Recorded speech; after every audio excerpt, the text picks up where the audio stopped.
All right. So it's recording.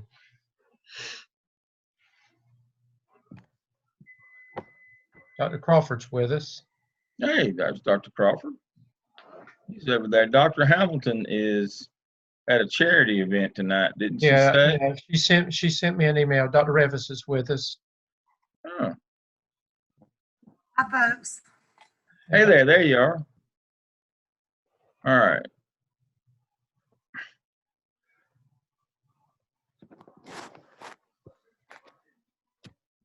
All right. Are y'all ready to start? Yes, sir. All right. So Dr. Stedman said the first thing I need to go over tonight is peer review again. Yeah. All right. So if you look at your Blackboard class shell, that's your 601 shell, you will see Zoom tutorials, Zoom Teams, peer review materials. And in there you will find where you do peer review for one of your team members. So let's talk about the process. Well, the first thing that you need to do in the peer review process is make sure that you upload your task one for review. And to simply do that, you go to AppSell Task for Review. And this is just a quick link, a hot link, straight to discussion board. And so when you click on that, it takes you to discussion board. And you simply click on the one AppSell Task 1 for peer review. When you click on that, it's going to, I'm in the instructor mode right now, but it's going to allow you to create a thread and upload your task one, and that will be your thread. So create thread, and you find the document, browse my computer.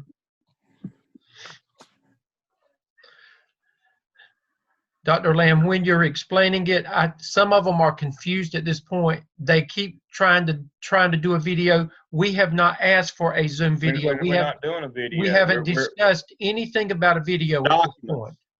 We're working on documents right now. No videos. Ixnay the videos. We're working off peer review documents. And so the first part of the peer review process is you need to upload your task one for review. And then I'll get to in just a minute how to go get somebody else's and review it. But the process only works if you're uploading yours. You can't be one of those, well, I'll stick mine up there later after I see no. You need to put yours up as well. So the first thing you do is browse my computer and upload your AppSell Task 1. When it's there, that will have created a thread. And that will allow others to go to that thread, pull down your document, and then review it, fill out the reviewer form that looks like this.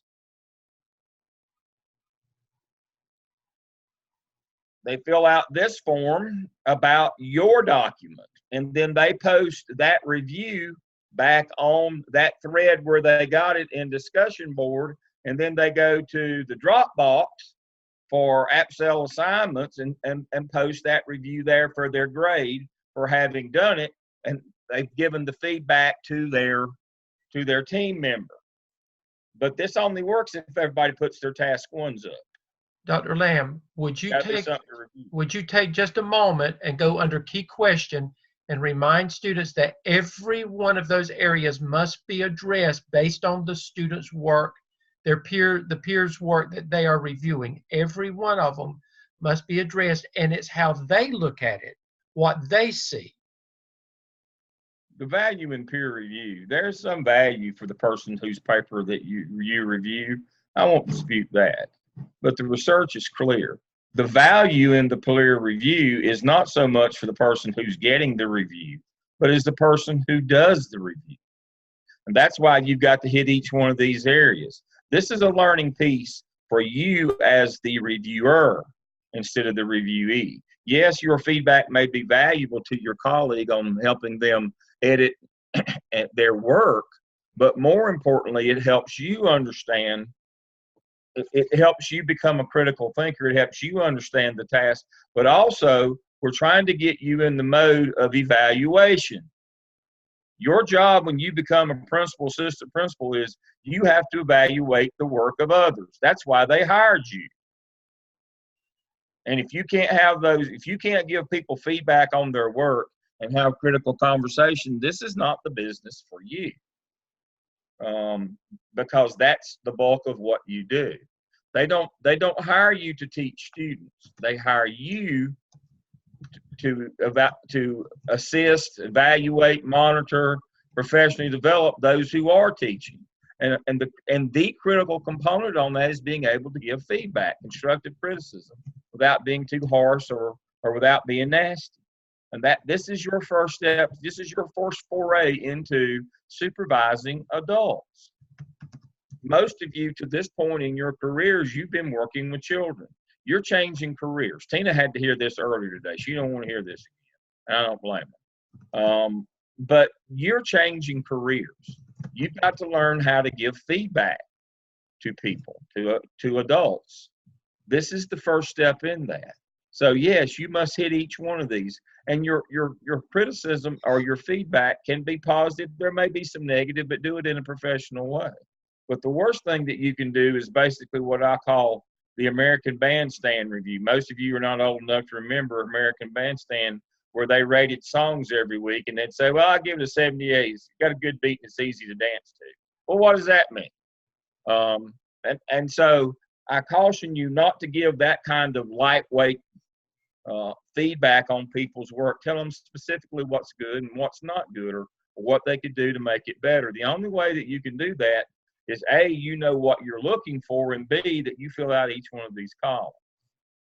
So you put your work up on that thread, you take their work down off their thread, you evaluate it, you fill out this form, you put this form back up on their thread to give them feedback, and then you give it to us, and we're going to evaluate you on how well you evaluated them. This is your first foray into giving critical feedback to adults who will be subordinate to you in the organizational role at the school. And this is your first opportunity to do that. Is somebody catching all these chats? Yeah, we're responding, yeah. Okay, good. All right, so that is the peer review process. Don't worry about doing any videos yet. We're not to the video.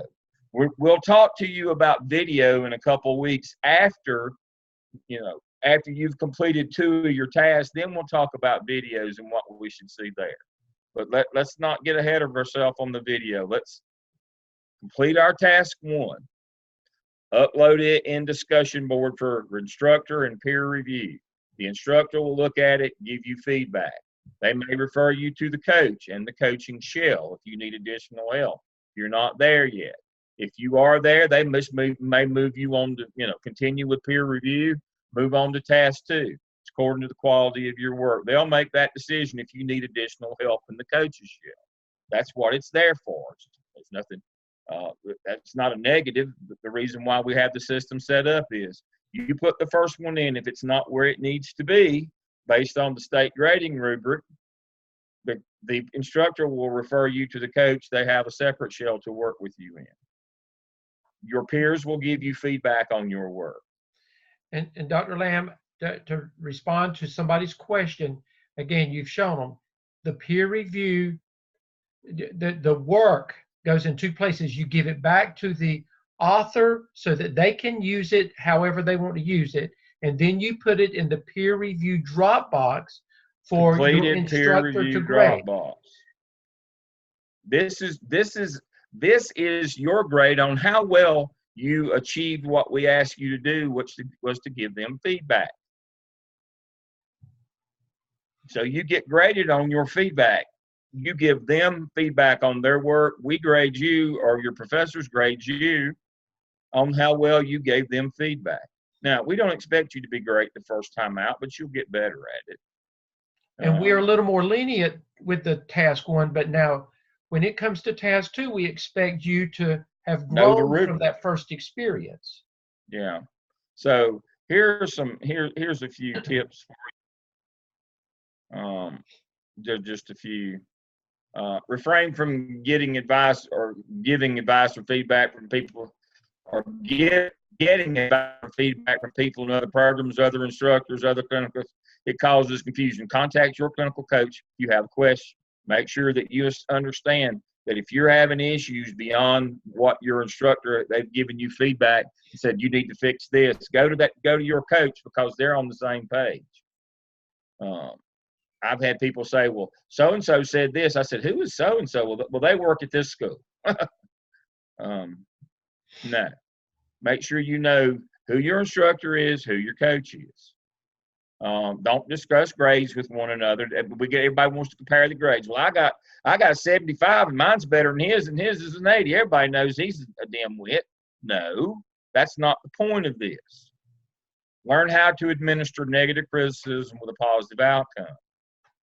Don't say things like, this is so bad it should have been written in crayon. I reserve the right to say things like that, not you. You've got to be more professional than that. Learn to accept negative criticism and grow from it. Remember to use the clinical Blackboard shell to get additional coaching help if needed, if you've been referred to.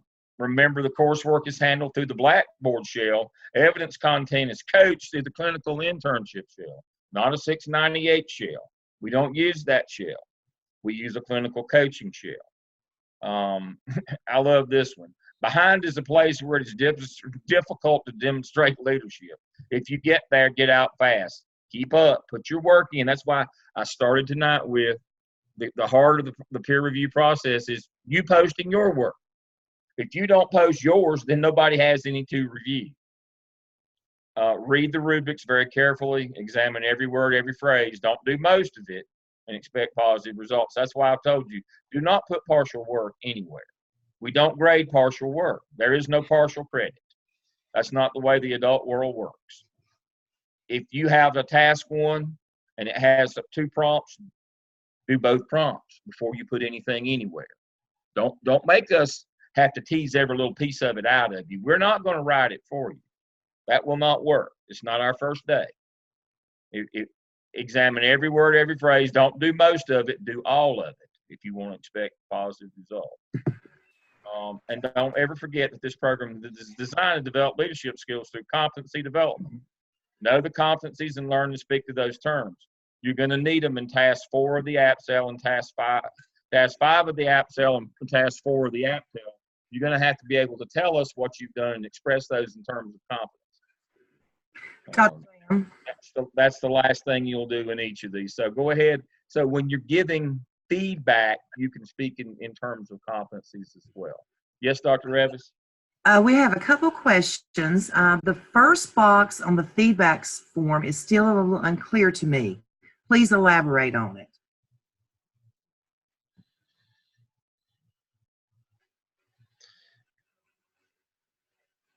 Is the task content aligned with course content or appropriate external sources when directed to do so or when needed to support decision, facts, and narratives? Does the knowing influence the doing?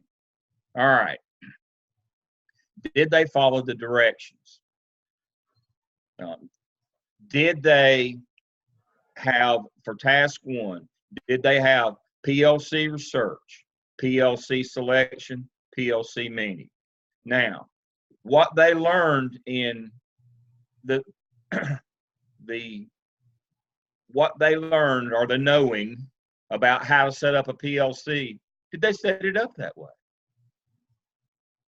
What they learned about how to select members for the PLC, did they use the process to select their members? Did they run their meeting based on best practices from before on how to run a PLC meeting? That's it.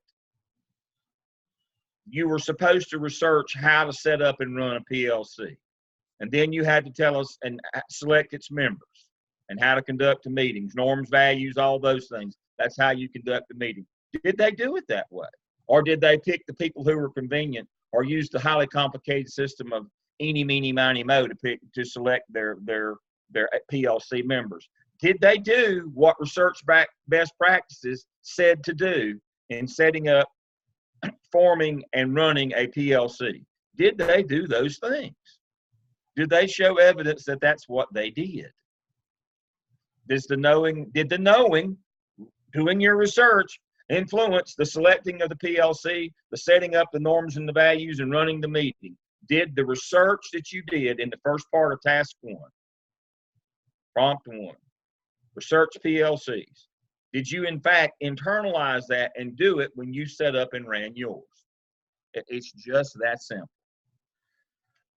So if we go back to task 1, prompt 1 of the app cell, you had a big section on PLC research. And then you had 2 sections that showed where that was the knowing part. And then the doing part was the next 2, selection and your meeting. Does what you did in the meeting and the selection reflect what you learned in the research? It couldn't be any simpler than that.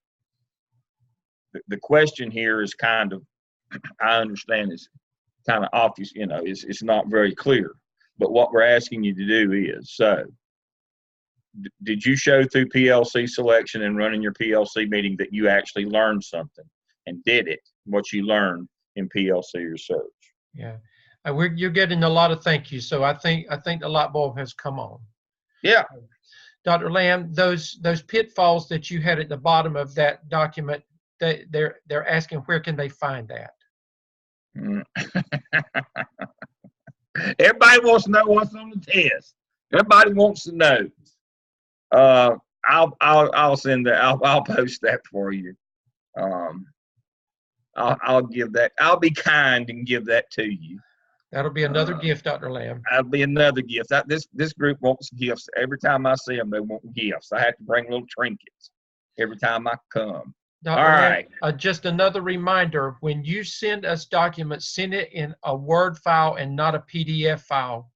It won't allow us to do a lot of things with it. I tried to edit something today and it wouldn't allow me. So somewhere in the scale handbook it says be sure to use Word documents, right, so that we we can actually help you. Make sure you send us Word documents. Now, a lot of students, what they'll do is once their final evidence narrative, the app cell is done and it's been approved to be uploaded into TaskStream, they'll convert it to a PDF then.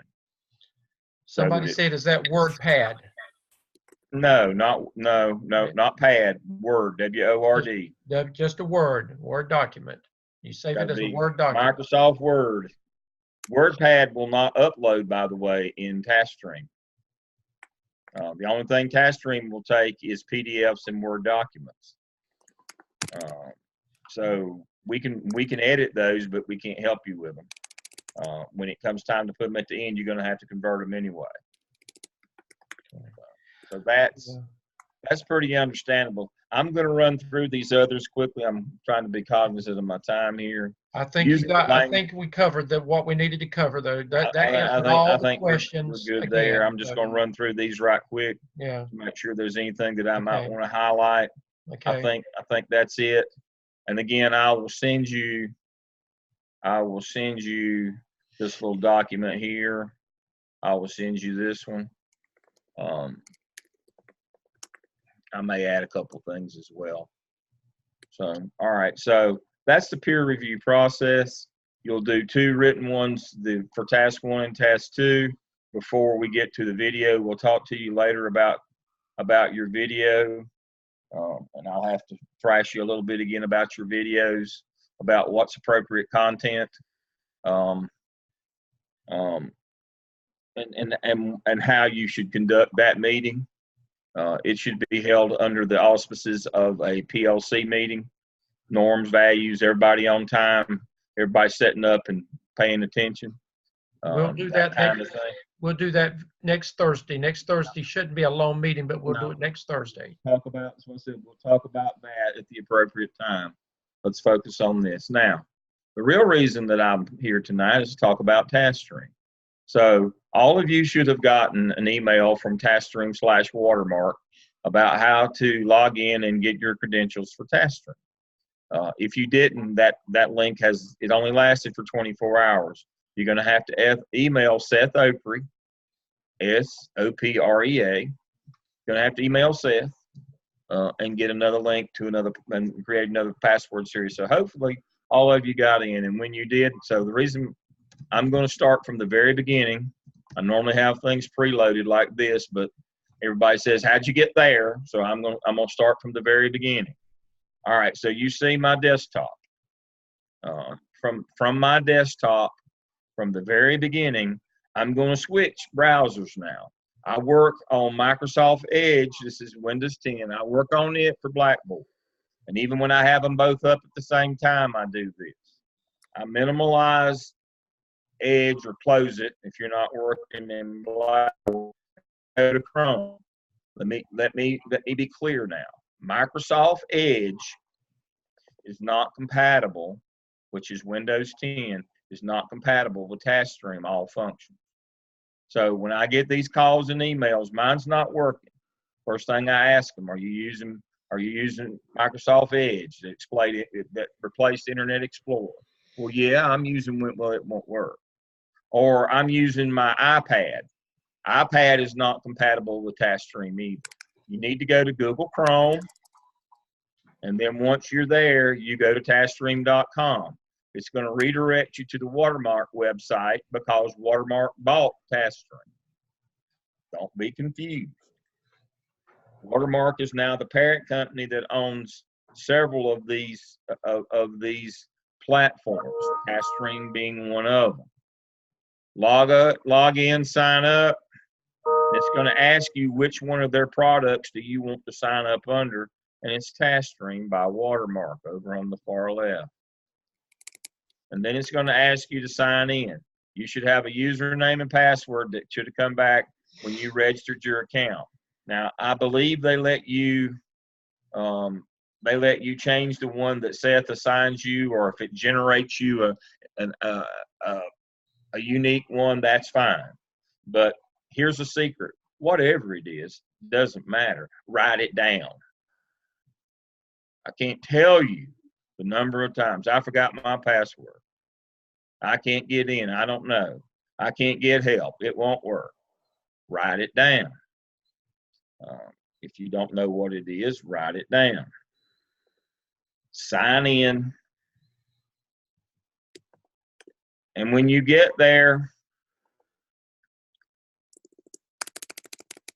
you're only going to have one DRF.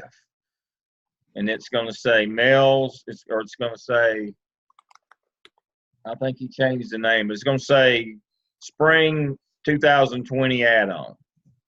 And when you click on it, this is your DRF portfolio. Make sure you're on your work tab. And this is where you upload work for evaluation. Your AppSell later this semester, your AppTel. At the end of the semester, you do your competency analysis. And right now, you can do your School of Ed disposition. You can do those tonight. This is kind of a pre-assessment. So these are the things that you are due this semester. You will eventually do these things as you go through your program, and you will eventually upload your final competency folio here. Please don't do that until it's complete and you're in your last semester. We intentionally set it up where you have to know how to do it. We have a video in your 605 shell that tells you how to upload it for evaluation. You can publish and share it, but that won't get it evaluated. But it will go here, and then, as I told you last week, all 3 of your internship logs at the end of your program will go here for final evaluation. Do not put your semester logs here and try to request comments. Remember, there is a comments page here, but we don't use it. We can't take it out or take out comments from your competency folio. And then when you submit work, it'll automatically flip you over to the course results page. And you can see that you have submitted work, or that you need to click on the button to submit work. And then your scores results will be in the column right here. I got a 4 on my latest submission. Imagine that. Your results will be right here. It will tell you what you got. But you always, and I get people call me and email me, I don't have a place where I can upload my work. We'll get off the scores results page and go back to the work page. And then you'll be able to upload your work. So you should have a DRF portfolio that looks like this. DRF means direct response folio. You should have one that says Spring 2020 add-on. All right. So hopefully you can all get to that. Now, from the dashboard up at the top, tonight we're going to make sure that we're able to create our folios and web pages. We're going to create our folio. Now, there is a video in your class shell on how to do this. It's not a very long video. It's like 2.5 minutes. But I'm going to walk you through it again. There's a couple of tricks here that everybody misses. All right. I'm going to do spring 2020. You have to put the name in that you want it and then click create new. Okay.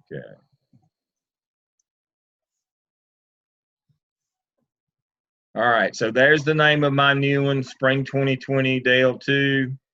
And then I have to click on Custom Templates Designed by Your Learning Community. And then you get a drop-down menu. Very important. Make sure you select Competencies for 21st Century Leaders. Continue. And now you're going to pick what your theme looks like. I think I'll do Washington here. All right. And then after I choose my theme, I go up and hit apply. And then I'm going to come over here and preview. And that's what it's going to look like.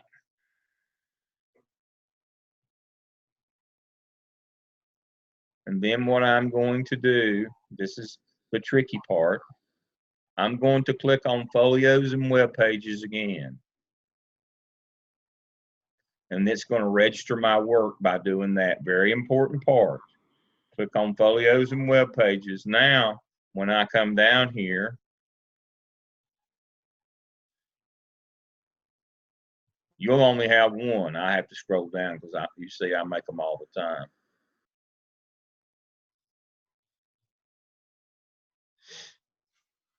There it'll be. Look at that. There it will be. So now when I click on it, it will allow me to upload content. And every time I come back to it, I simply click on it and it will let me upload content. And I start right here with communication, and it tells me what I have to do over the course of a 3-semester program. You have one round of 21 competencies due every semester. You don't have to do all 3 rounds this semester, but you have to do one round. Now you get to pick this semester, and your choices, you have 3 listed here as choices. Only 2 of them are relevant to you. You can do the one from the app cell or one open-ended. You haven't done the SIOP yet. And so you can choose to upload us an artifact from the app cell or open-ended. Now, in your shell, before we get out in your shell, Mel's Handbook and Competence Folio Resources, it has 2 documents. So if you say, I want to upload an artifact that I did from my app cell that fits a digital learning competency, so it's got to be I'm working under communication. So here's the artifacts that you will have generated from doing the app cell. Task 1, email permission from your principal. That is a communication competency. You can screenshot that email. Your PLC agenda, you can upload as a document or as a screenshot, or you can even take a picture of it with your camera. That would be a JPEG. Screenshots of PNG. Your minutes or a picture.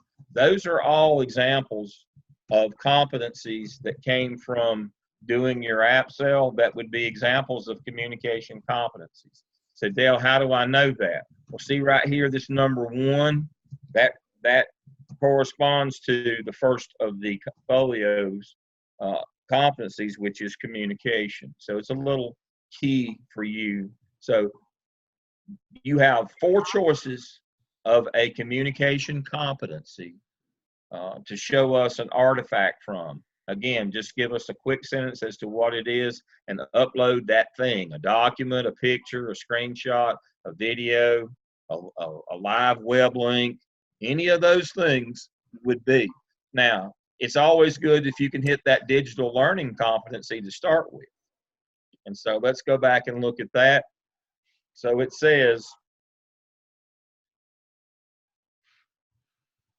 one of these must satisfy the following digital learning competency: promote and model positive digital citizenship, as well as practical policies for communication and collaboration with stakeholders to ensure responsible, effective digital teaching and learning practice throughout the school process. Effectively listens to others.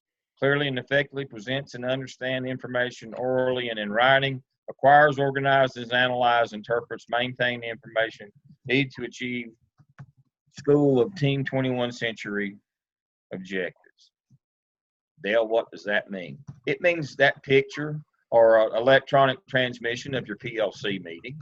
I'll just kind of cut to the chase here. That just described you setting up and running a PLC meeting. That digital, and any piece of communication that comes from that shows that what you did, it fits that digital learning competency. So if it were me, what I would do for this one is I would say this is app sale and digital learning. It fits both of those criteria. And I would have a video or a picture of my PLC meeting, and I might even throw an agenda in there as well, or minutes, and just kill it that fast. This is a 5-minute deal here. This is a picture of an agenda of my PLC meeting that I formed and ran. There's the picture. Y'all all standing there smiling, grinning like nitwits. And the agenda. That's all you have to do. And remember, he's giving you that perfect example of Amira's, is that her name? What's her name? Amira's that you gave her? Anara Henderson. Anara's, yeah. All of that is, I mean, that's about as perfect as you're going to get. Yeah, Anara's is perfect. But this is easy peasy stuff. Yes. Now you say, but Dale, what's an open? Okay, we understand now where we get our artifacts from our evidence work. You've got it mapped out for us. What artifacts are generated? What about open-ended? Well, we've also got that for you as well. Let me go back to that one.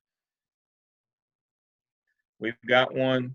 Okay, so right here are your open-ended artifacts and that's from the 80 hours of clinical work that you do each semester. All right, if you address a large group of adults, that will fit the communication competency requirement. And so we would need something from that meeting. That's why it's open-ended. Instead of me telling you, I'll accept these 4 things, it's open-ended. You tell me, you figure out how you want to show me that you addressed a larger, it could be a picture, could be an agenda, could be minutes, could be a sign-in sheet. You get to pick how you show that one. That's your creativity. That gives you a much wider scope of things that you can choose from. Conduct one parent group meeting, change management. Again, picture, agenda, sign in, picture the black eye that the parent punched you at the parent meeting, whatever.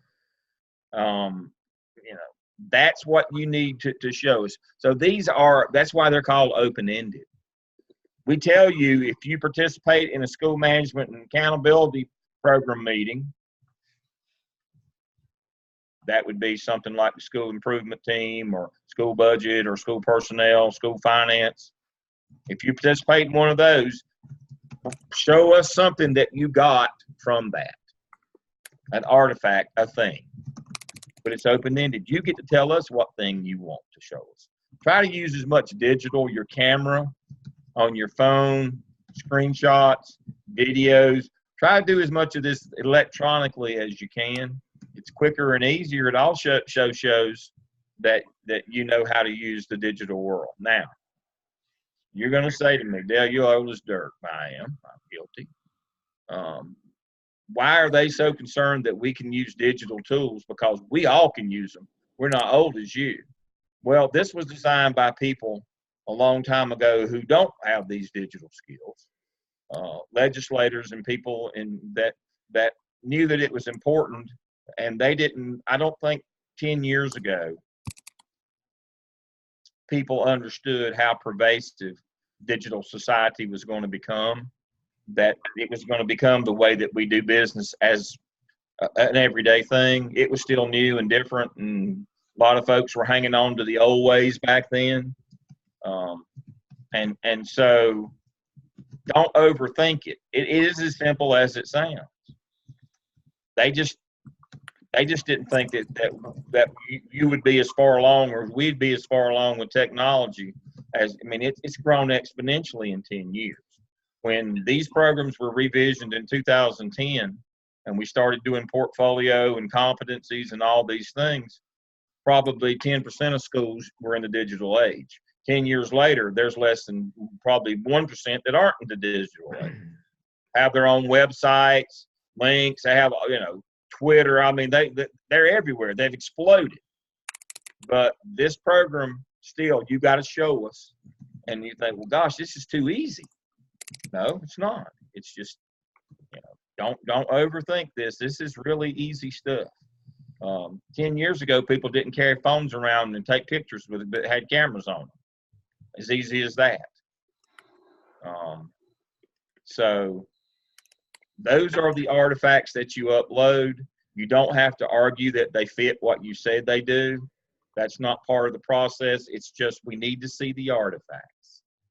That proves that you did the work that you said you did. A long time ago, I won't include anybody but me and Dr. Stedman in this. When we came along a long time ago, you had to be a full-time intern. There was a different definition of a full-time intern back then than there is now. Back then, that's all you did for a year. Now, you can be a full-time intern and work a full-time regular school job and still be considered a full-time intern if you get 80 hours of clinical activities and do this evidence portfolio.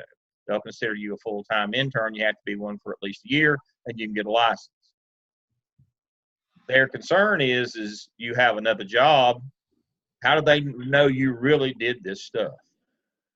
How do we know you really set up and ran a PLC? You said you did in your writing, but you could have told us a story. You could have pulled our leg. The artifact portfolio, the artifact competency folio of artifacts is your proof that you did what you said you did. And the more digital that you can use, the easier it'll be and the better off you'll be. So that's how to set up and what you put in there. And so over the course of the next 3 semesters, you go to each of those 21 competencies and you click on them, and it tells you exactly. It tells you the one that don't have a digital competency. Only 18 of the 21 have one. That's because there's only 18 digital competencies, and I put them where I thought they fit best.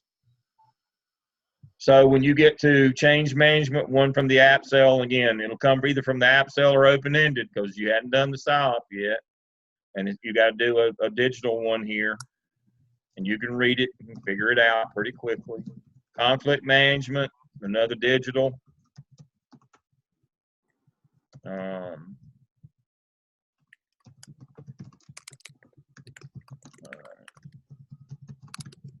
And this one can come from the app cell or the app tel.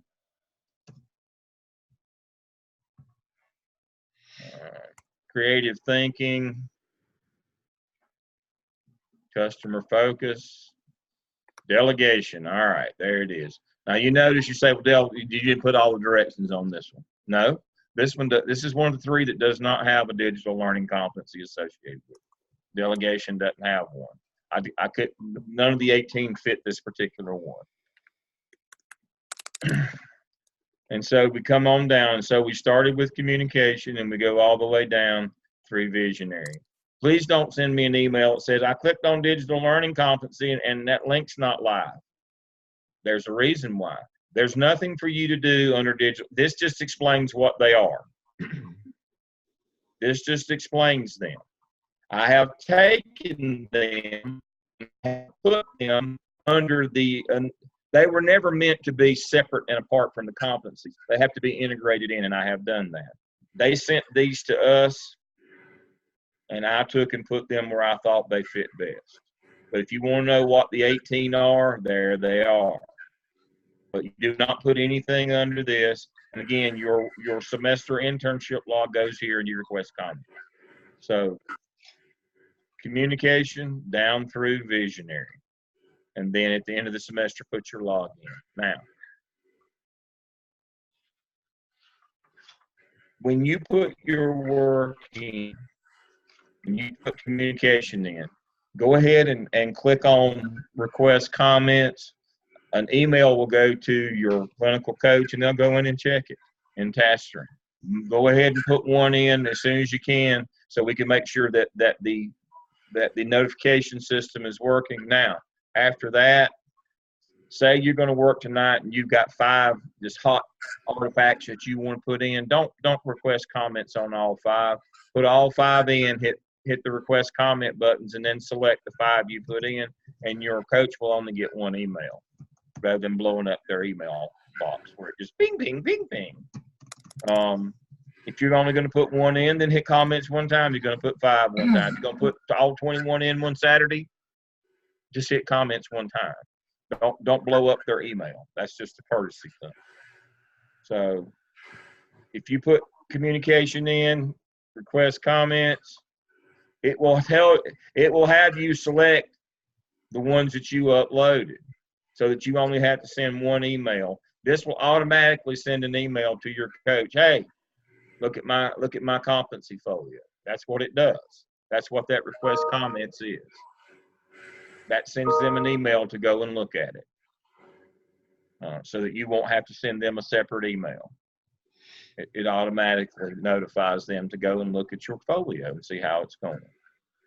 I gave you an example of an ARAS last week. I'll pull that one up again. She shared it with me.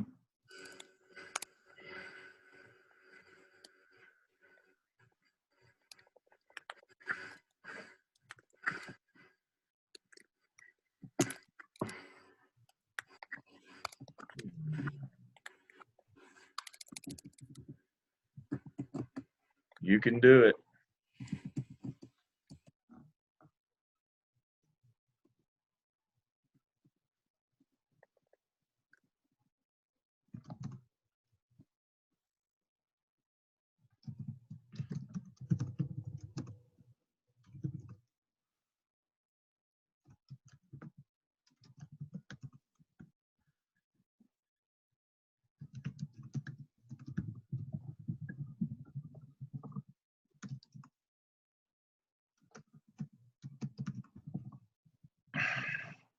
And so this is what it looks like when we get it. And so when we click on communication, you'll see you don't have to write as much as she did. She wrote a couple sentences that explained what we were going to see from the app sale in the fall. Spring she did open-ended, and then the following spring she did digital learning. All right, so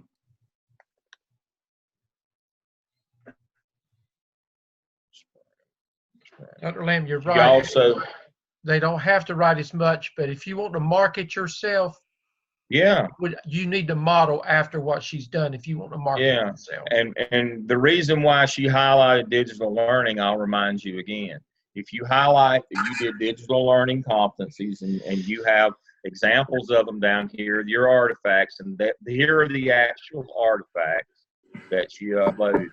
If you have those, you can send this link along with your transcript, and you can get your renewal credits from your school district on digital teaching and learning competencies. It'll save you from having to do those classes or spend that money on that staff development. But this is what it's going to look like. Change management. Emotional intelligence. And she made sure that she highlighted which one was digital learning on all of these. She told us what semester she did it, and she told us what we were going to see, and then she uploaded the things. A couple of different documents here, a web link there. She's got pictures, more web links. You know, she's got a lot of different media. Look at all the different media she's got on that one. Now, please remember, let me go back, and this will be the last, and then I'll.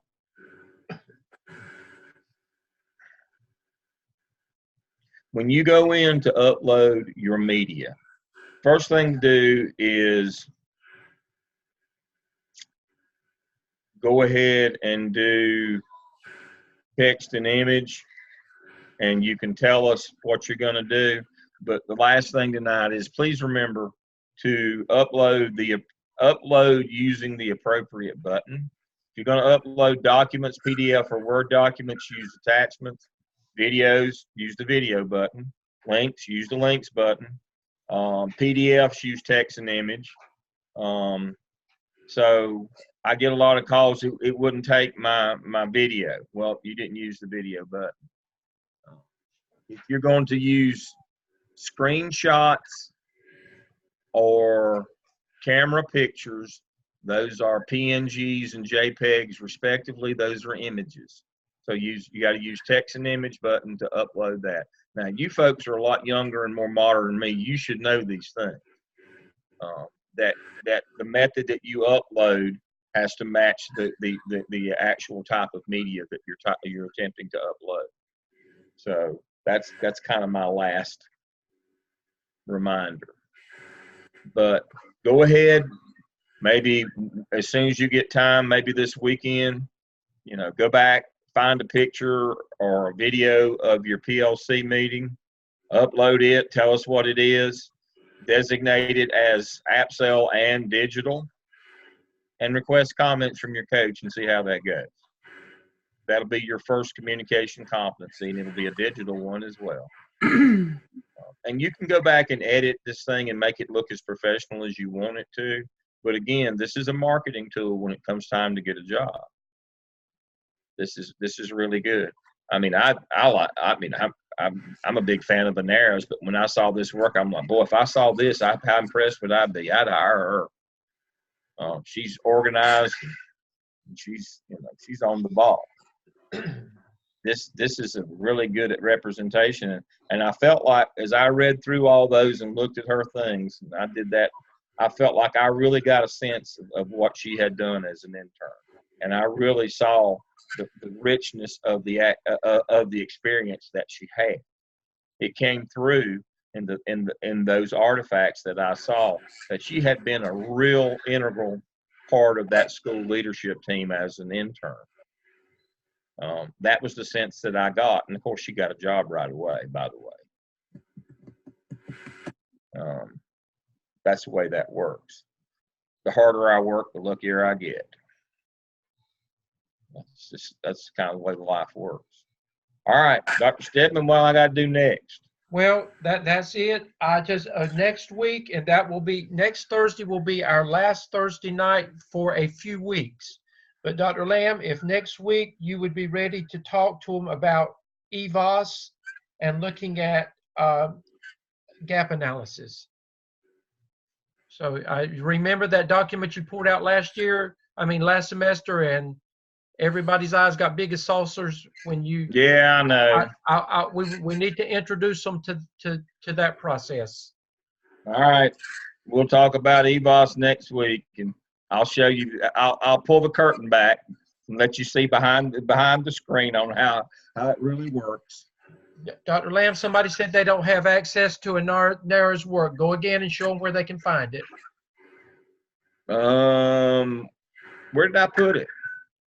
It's under. Okay. I've got my other computer going. Give me just a second. Let me.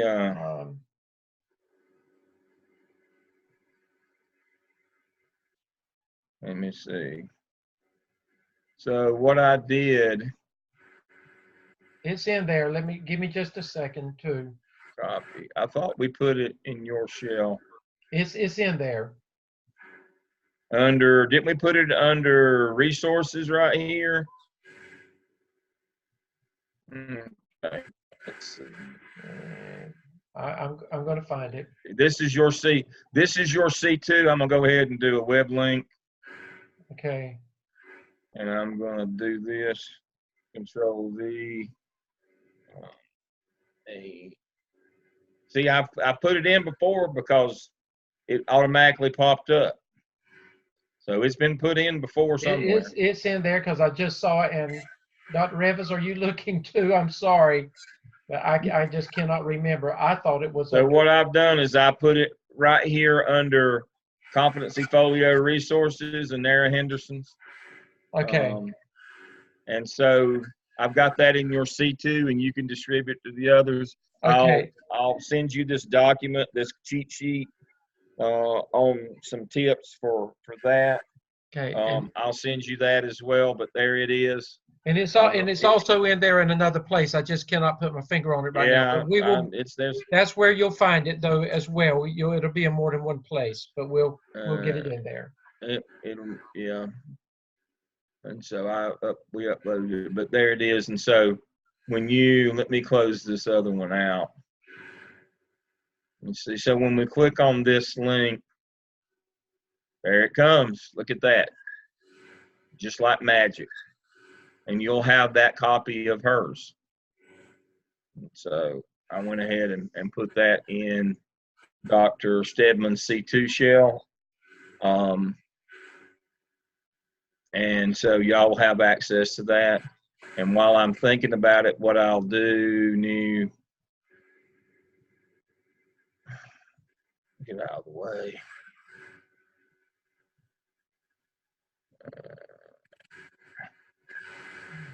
And I'll do that. Dr. Stedman.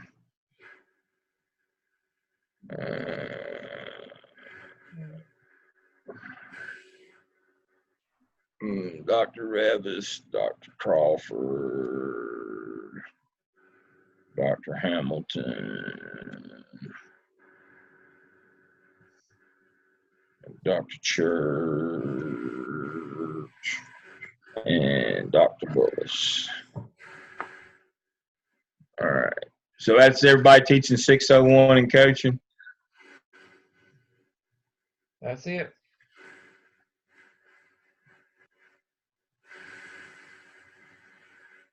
And y'all can put them wherever you want them in shells. There we go.